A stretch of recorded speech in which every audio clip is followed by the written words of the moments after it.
పిఠాపురంలో అధికారుల తీరుపై తీవ్ర అసహనం వ్యక్తం చేశారు డిప్యూటీ సీఎం పవన్ కళ్యాణ్.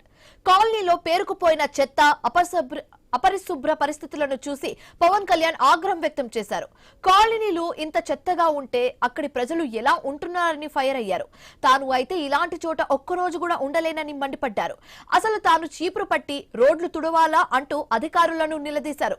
తక్షణమే పిఠాపురం అంతా క్లీన్ అండ్ గ్రీన్ గా ఉండేలా చర్యలు తీసుకోవాలని కలెక్టర్ ను ఆదేశించారు. అయితే నెల రోజుల్లో మొత్తం పిఠాపురాన్ని క్లీన్ అండ్ గ్రీన్ చేస్తామని అధికారులు పవన్ కు వెల్లడించారు.